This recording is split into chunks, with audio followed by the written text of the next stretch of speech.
Olá, boa tarde. Entregar uma criança para adoção não é crime de jeito nenhum, mas tem que ser feito de forma legal. Uma campanha do Tribunal de Justiça do Distrito Federal reforça a importância dos profissionais em dar suporte a mães e gestantes durante esse processo. Eu sou Carlos Eduardo Cunha e a iniciativa da Justiça de Brasília é um dos destaques do dia. Vamos aos demais. Ministro do Supremo Tribunal Federal, Luiz Fux, suspende lei de Porto Alegre, no Rio Grande do Sul, que instituiu 8 de janeiro como o Dia do Patriota. Lesa Pátria, deputado estadual de Goiás, Amaury Ribeiro, é alvo de operação que apura os atos antidemocráticos. E ainda, crimes ambientais. Polícia Federal cumpre mandados judiciais em 2 operações no norte do país.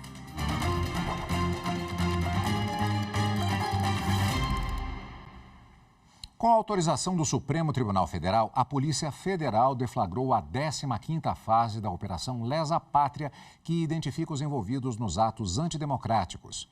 O alvo da ação de hoje foi o deputado estadual Amaury Ribeiro, do União Brasil de Goiás. Os detalhes com a repórter Carolina Chaves. Os policiais cumpriram 2 mandados de busca e apreensão na cidade goiana de Piracanjuba e na capital Goiânia. Os endereços estão ligados ao deputado estadual Amaury Ribeiro. O político afirmou em junho deste ano, durante discurso na Assembleia Legislativa de Goiás, que ajudou a manter o acampamento bolsonarista em frente ao quartel-general do Exército e é acusado de ser um dos financiadores. Na ação, os policiais apreenderam aparelhos eletrônicos e documentos para a investigação. A Operação Lesa Pátria investiga os crimes de abolição violenta do Estado Democrático de Direito, golpe de Estado, dano qualificado, associação criminosa, incitação ao crime, destruição de bem protegido e delitos da lei de terrorismo. E o ministro do Supremo Tribunal Federal, Luiz Fux, suspendeu a lei de Porto Alegre, no Rio Grande do Sul, que instituiu 8 de janeiro como o Dia do Patriota. O ministro afirmou que em uma democracia não se pode editar lei que exalte atos antidemocráticos. A narração é de Anderson Arcoverde.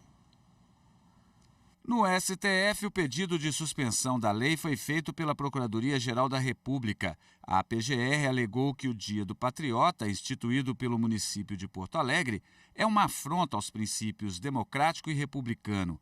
Em liminar, o ministro Luiz Fux ressaltou que a lei, mascarada de amor à pátria, exalta a atuação de pessoas opostas aos valores constitucionais envolvidas nos atos antidemocráticos.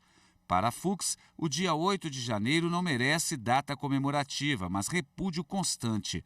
A eficácia da lei foi suspensa e a decisão deve ser referendada pelo plenário do Supremo. A ministra Carmen Lúcia, do Supremo Tribunal Federal, negou o pedido da defesa de Ramiro Júlio Soares Madureira e Augusto Júlio Soares Madureira, sócios administradores da empresa 123 Milhas, para que tornasse facultativa a presença deles na Comissão Parlamentar de Inquérito das Pirâmides Financeiras. A sessão da CPMI está marcada para as 2h30 da tarde na Câmara dos Deputados. Ao aceitar parcialmente a liminar, a relatora assegurou que os empresários sejam assistidos por seus advogados e que não sejam obrigados a produzir prova contra si mesmos. A ministra ainda ressaltou que os depoentes não podem faltar com a verdade em questionamentos não alcançados pelo princípio da não autoincriminação. A segunda turma do Superior Tribunal de Justiça decidiu que a obrigação da União em reparar danos ao patrimônio cultural cedido é subsidiária. Marina Campos tem as informações. O colegiado estabeleceu que a União tem responsabilidade solidária por omissão na tutela de patrimônio cultural cedido, mas função subsidiária na reparação de eventual dano. O advogado Rômulo Sus explica o que é a responsabilidade solidária e a subsidiária. O subsidiário, se o credor, depois de vencer uma ação e o juiz condenar 2 devedores ou mais a pagarem de forma subsidiária, significa que o devedor principal ele tem a obrigação de pagar o débito. Se ele não tiver condições de pagar o débito, aí o débito passa para o devedor, pelo segundo devedor, aquele que garantiu a operação. Uma responsabilidade solidária é quando você vai responsabilizar alguém a pagar alguma coisa, preferência um valor que foi pactuado, uma indenização que vai incorrer sobre alguém. Então, no caso, sendo dois entes condenados a indenizar alguma coisa ou mais, se o juiz entender que a responsabilidade desses entes em decorrência do fato gerador da indenização ela é solidária, significa que todo mundo que foi condenado a pagar tem que pagar independente da sua situação. Na origem do caso, o Ministério Público Federal e o Ministério Público de Santa Catarina ajuizaram a ação civil pública contra a União, o município de Criciúma, em Santa Catarina, e o Departamento Nacional de Produção Mineral para cobrar medidas de proteção e restauração do Centro Cultural Jorge Zanata. O imóvel pertence à União e foi tombado em 2007 como patrimônio histórico e cultural do município catarinense, que detém a respectiva cessão de uso. O Tribunal de Justiça de Santa Catarina seguiu o entendimento da primeira instância de que o município e a União devem responder solidariamente pela conservação do imóvel. Segundo a Corte Catarinense, o ente local tem a posse do espaço há 20 anos e foi responsável por sua deterioração. A União, por outro lado, não poderia se eximir da obrigação de fiscalizar o próprio bem, que foi cedido por meio de convênio. Em recurso especial, a União pediu que as atribuições decorrentes de eventual manutenção da responsabilidade solidária fossem executadas em caráter subsidiário. No STJ, a ministra Suzete Magalhães, relatora do recurso, destacou que a solução da controvérsia passa por critérios definidos na súmula 652 do STJ, que definiu: em caso de omissão no dever de fiscalização, a responsabilidade civil ambiental solidária da administração pública é de execução subsidiária. Para a segunda turma, esse entendimento prioriza a obrigação de quem deu causa direta à má conservação do bem, sem deixar de oferecer mais de uma possibilidade para a reparação do direito difuso. A Justiça Federal, tornou o réu, vou repetir, a Justiça Federal tornou o réu o ex-ministro do Meio Ambiente e agora deputado federal Ricardo Salles, do PL de São Paulo, em ação que apura um esquema de exportação ilegal de madeira. A Justiça considerou que a denúncia do Ministério Público Federal tem elementos mínimos para levá-lo a responder a um processo penal. O ex-presidente do IBAMA, Eduardo Bin, e outros servidores também foram denunciados. Entrega legal. A campanha do Tribunal de Justiça do Distrito Federal reforça a importância de dar suporte a mães e gestantes durante esse processo. Os detalhes em instantes.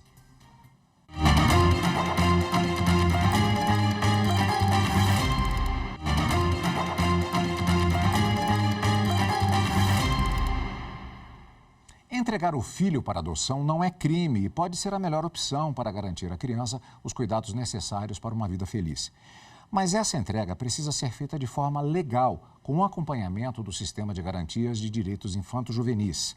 No Distrito Federal, uma campanha do Tribunal de Justiça reforça a importância de dar suporte a mães e gestantes durante esse processo. A reportagem é de Amanda Mustafa. No site do Tribunal de Justiça do Distrito Federal e Territórios, um vídeo apresenta de forma clara a previsão legal da entrega para adoção e reforça as garantias de proteção. O objetivo da campanha é promover o atendimento humanizado a mulheres gestantes e puérperas que manifestam o desejo de não permanecer com a criança. A psicóloga Maíra Coelho explica que o preparo dos profissionais para o acolhimento a essas mulheres é fundamental. Pode ser que esse atendimento, entrar em contato com esse tema, com esse assunto, seja emocionalmente difícil. Então a gente precisa refletir um pouco sobre essa questão, como isso nos abala, para que a gente, no momento que essa mulher chegue, a gente consiga deixar um pouco os nossos conceitos, os nossos preconceitos um pouco de lado e focar na necessidade dessa mulher. A entrega voluntária para adoção é um direito garantido pelo Estatuto da Criança e do Adolescente, instituído no Brasil desde 1990, e expressa um ato de proteção ao bebê. Toda gestante ou mãe que manifeste o desejo de entregar seu filho para adoção deve ser encaminhada à Justiça da Infância e da Juventude. A lei protege a mulher de qualquer constrangimento e garante a ela acolhimento e acompanhamento por uma equipe técnica capacitada para lidar com a situação. Desde 2006, a primeira vara da infância e da juventude do DF realiza o serviço pioneiro e especializado para as mulheres que procuram a justiça infanto-juvenil. Mais de 740 grávidas já foram atendidas. Nosso atendimento, ele é feito para que essas mulheres tomem uma decisão de forma consciente. Então, a gente trabalha as consequências dela entregar o filho em adoção, assim como a gente trabalha as consequências dela não entregar esse filho em adoção. Segundo dados do Tribunal de Justiça, o Distrito Federal tem 542 famílias habilitadas para adotar e 81 crianças e adolescentes estão cadastrados para adoção. E para saber um pouco mais sobre o programa de acolhimento às mulheres que desejam entregar a criança para adoção, a repórter Amanda Mustafa conversou com o juiz Redivaldo Dias Barbosa. Ele é juiz substituto da primeira vara da infância e juventude do Distrito Federal. Vamos acompanhar. Doutor Redivaldo, muito obrigada por estar aqui conversando com a gente. Eu queria que o senhor contasse para a gente como é que a primeira vara da infância e juventude aqui do DF, ela está agindo, ela está atuando, trazendo esclarecimentos sobre a entrega legal de bebês para adoção. Como é que é isso? Certo. A primeira vara da infância tem adotado várias estratégias para a divulgação do programa de entrega legal para adoção. E temos adotado, então, várias formas de atuação. Primeiro, instruindo os próprios órgãos que estão trabalhando nessas questões de contato com a mãe, principalmente, e orientando também através de campanhas publicitárias para que essas pessoas possam ter acesso à informação adequada que elas precisam e saber que é um direito da mulher que não quer exercer ou não pode exercer a maternidade, entregar essas crianças de forma responsável. E como é que a primeira vara aqui do DF está preparada para acolher essa mulher, seguindo toda a legislação e dar o encaminhamento para que haja a adoção legal? Sim, a primeira vara da infância conta com uma boa equipe técnica que está muito bem preparada para isso. Essa equipe é composta principalmente de psicólogos e assistentes sociais, que quando a mulher ainda gestante vem afirmar o desejo de entregar a criança para adoção, a partir de então, ela começa a ser acompanhada, a ser orientada sobre todos os procedimentos, sobre as consequências dessa decisão dela. É verificado também qual é a motivação que está fomentando esse desejo nela. Se for um caso de deficiência psicológica, é feito o acompanhamento psicológico. Se for o caso de deficiência financeira, disponibilizado para elas equipamentos públicos como Bolsas Família, Prato Cheio e outros programas assistenciais que existem no DF, para que ela possa sentir a possibilidade de ter o seu filho em sua companhia, se for só esses aspectos. Se mesmo assim, depois de toda a oferta desses equipamentos e desses acompanhamentos, ela verificar que ainda permanece o desejo, então nós acolhemos como deve ser, e informamos ao hospital que deve ser feito o acompanhamento, onde deve ser feito o pré-natal da criança também, que ela está sendo acompanhada pela vara da infância e manifestou o desejo de entregar a criança em adoção. Agora vamos falar do outro caso, de um outro extremo. Como é que fica aquela criança, aquela mulher também, aquela família, no caso em que há a entrega ilegal da criança para adoção? Veja, a situação da entrega legal pode se configurar de várias formas, mas a depender da situação que a mãe exerceu essa entrega legal, isso poderá, inclusive, configurar crime, tá? Por exemplo, o caso de quem promete o filho à venda ou entrega o filho à venda sob o pretexto de uma adoção, mas recebe uma paga ou promessa de paga por isso, de recompensa ou promessa de recompensa, isso é uma situação criminosa e esses casos a gente busca combater. Até porque nessas situações o que normalmente acontece são tráficos de crianças, tráficos de órgãos. Às vezes é escolhida uma família que aparentemente pode dar uma boa situação para a criança, mas em verdade não pode.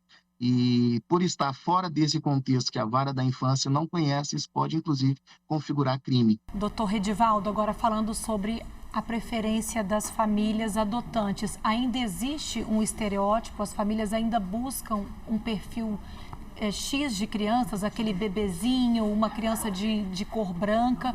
Como é que isso vem acontecendo? Como é que o senhor observa isso na primeira vara da infância aqui do DF? Infelizmente, isso é cultural e ainda persiste, mas tem diminuído de forma significativa. Essa situação tem passado por uma grande orientação, inclusive quando das famílias habilitadas, dizendo que quem quer exercer a maternidade justamente não pode ter só um tipo de criança ou só um perfil de criança que ela tem o desejo. Porque a gente nunca sabe, se a gente estivesse exercendo a maternidade de forma natural, o filho pode vir com uma síndrome de Down, por exemplo, pode vir com uma outra situação de saúde que a gente não pode prever e nem tem controle sobre isso. E nem por isso a gente vai deixar de amar, de cuidar, de dar o carinho que a criança precisa. Então, nesse sentido, nós temos buscado trabalhar essas situações já no processo de habilitação para que as famílias sejam preparadas para que, uma vez surgindo uma criança que esteja pelo menos aproximada do perfil que ela busca, ela possa refletir sobre a possibilidade e acolher essa criança em adoção. E isso tem surtido um grande efeito. Doutor Redivaldo, muito obrigada pela entrevista, obrigada pelos esclarecimentos e parabéns pelo trabalho do TJDF-T. Até a próxima. Eu que agradeço. Boa tarde. A seguir, crimes ambientais. Polícia Federal cumpre mandados judiciais em 2 operações no norte do país. As informações em instantes.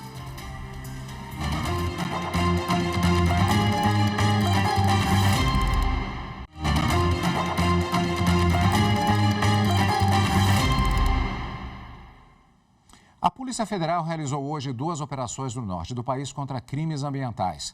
No Acre foi a Operação Terra Prometida e no Amazonas, Xingu. Desde cedo, os policiais cumprem 4 mandados de prisão preventiva, 25 de busca e apreensão e 6 mandados de proibição de acesso à floresta estadual do Antimari, que fica no município de Sena Madureira, no Acre. Até agora, os policiais cumpriram 2 mandados de prisão. Um dos presos é Amair Feijoli, condenado pelo assassinato da missionária americana Dorothy Steng em 2005, no Pará. Os policiais ainda não prenderam o filho de Amair, Patrick da Cunha. Pai e filho ocupam terras públicas dentro da floresta estadual do Antimari. O Ministério Público Federal denunciou um casal por manter uma mulher em condições análogas à escravidão durante 33 anos em São Paulo. As informações com Madeleine Machado. A trabalhadora que prestava serviços domésticos à família no Brás, centro da capital paulista, e em uma loja do casal no mesmo bairro, não recebia salários nem usufruía de outros direitos trabalhistas. Além de cumprir jornadas exaustivas, a mulher vivia em condições precárias na residência dos empregadores e chegou a sofrer agressões físicas e constrangimentos morais. O casal aproveitou-se da vulnerabilidade da mulher quando a recrutou em um albergue em 1989 para realizar os serviços domésticos. Até então, ela vivia em situação de rua. A vítima foi levada para a casa da família, onde passou as 3 décadas seguintes trabalhando sem remuneração, descanso semanal, férias, registro em carteira nem recolhimento de parcelas previdenciárias. As jornadas frequentemente começavam às 7 horas da manhã e se estendiam até às 10 horas da noite ou mais tarde. A rotina era alvo de vigilância, inclusive com monitoramento por câmeras. A situação da trabalhadora já havia sido objeto de um acordo que os patrões firmaram em 2014, mediado pelo Ministério do Trabalho e Emprego. Na ocasião, eles assumiram um compromisso de efetuar o registro em carteira da empregada, pagar salários mensais e saldar outras obrigações trabalhistas. Porém, nenhum dos deveres foi cumprido. Ela só conseguiu se desvencilhar do casal em julho do ano passado, após procurar vaga de acolhimento em um centro de assistência social do município. O Conselho Nacional de Justiça, sob a coordenação da ouvidoria do CNJ, realizou na manhã de hoje, no Tribunal Superior do Trabalho, a reunião ordinária da Rede Nacional de Ouvidorias. O vice-presidente do TST, ministro Aloísio Corrêa da Veiga, presidiu o evento com a presença dos ouvidores do Poder Judiciário e coordenadores de ouvidorias. O encontro, com realização semestral, está previsto em resolução do CNJ e termina hoje às 4 horas da tarde. O Tribunal Superior do Trabalho realizou cerimônia de posse de novas servidoras e servidores. Essa foi a terceira etapa de convocação para analistas judiciários. O repórter Rafael Oliveira conta como foi a cerimônia. O presidente do TST e do Conselho Superior da Justiça do Trabalho, ministro Lélio Bentes Correia, deu as boas-vindas aos 27 novos servidores empossados. O ministro destacou que o reforço no efetivo vai contribuir para a agilidade na resolução de processos que tramitam na Justiça do Trabalho. Sem dúvida, é fundamental. Nós estamos com um déficit muito grande de servidoras e servidores, analistas para os gabinetes, que agora já estão bem próximos da sua lotação ideal.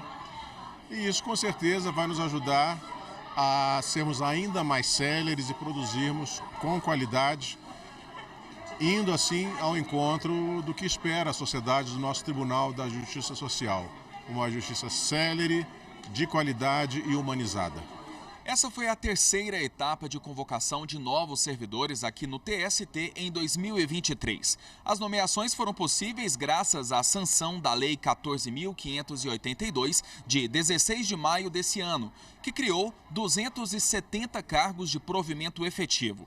Os empossados chegam para exercer a função de analista judiciário do tribunal. Os 27 empossados se juntam aos 94 das duas etapas anteriores. Assim, o TST passa a contar efetivamente com o reforço de 121 novos servidores. Hanna foi uma delas. Ela veio de Teresina, no Piauí. As minhas expectativas são as melhores possíveis. Eu acho que todo mundo que trabalha na área trabalhista, eu fui advogada na área trabalhista, depois eu fui servidora como técnica no TRT 22ª Região, e agora vindo para o TST é assim, um sonho realizado, porque o direito do trabalho sempre foi algo que me motivou muito desde a universidade. Então, chegar aqui no Tribunal Superior do Trabalho é realmente a realização de um desejo muito antigo. A maranhense Raíssa vive a expectativa de uma nova etapa na casa que ela já conhece há quase 5 anos. Ela era técnica judiciária aqui mesmo no TST e agora foi aprovada no concurso de analista. Maravilhoso, né? Já sou servidora aqui da casa, já me sinto muito orgulhosa em fazer parte da equipe, porque é um tribunal da justiça social, então a expectativa é servir com excelência, como sempre, com ética, e muito feliz mais uma vez por essa conquista. No Paraná, a Justiça promoveu o Fórum Internacional de Integridade com a presença de autoridades nacionais e internacionais. O evento marcou o lançamento oficial do Programa de Integridade do Tribunal. O objetivo é estabelecer ações que reforcem a prevenção e o combate a atos de corrupção e fraudes no Poder Judiciário. A reportagem é de Adriano Ribeiro. Integridade se constrói com exemplos, prevenção, métodos, conhecimento, aprimoramento e inclusão. As faixas estendidas em frente ao Palácio da Justiça exibem alguns dos princípios do Programa de Integridade do TJPR, lançado durante o Fórum Internacional de Integridade. O evento, realizado no auditório pleno do Tribunal e também transmitido online pela EJUD, contou com mais de 400 inscritos e reuniu autoridades e especialistas no assunto.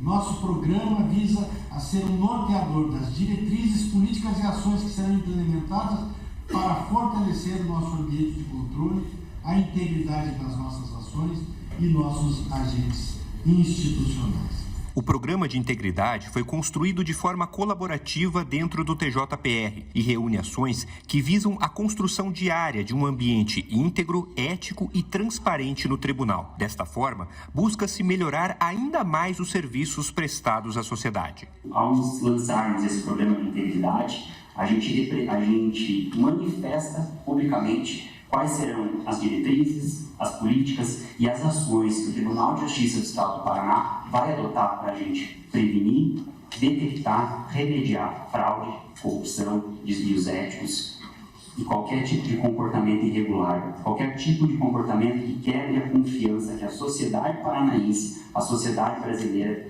deposita no Poder Judiciário do Estado do Paraná. O documento de 35 páginas está alinhado com a Resolução 410 do Conselho Nacional de Justiça, que instituiu sistemas de integridade no Poder Judiciário. A resolução foi publicada há 2 anos na gestão do ministro Luiz Fux na presidência do Supremo Tribunal Federal. Presente no lançamento, Fux exaltou a iniciativa do TJPR.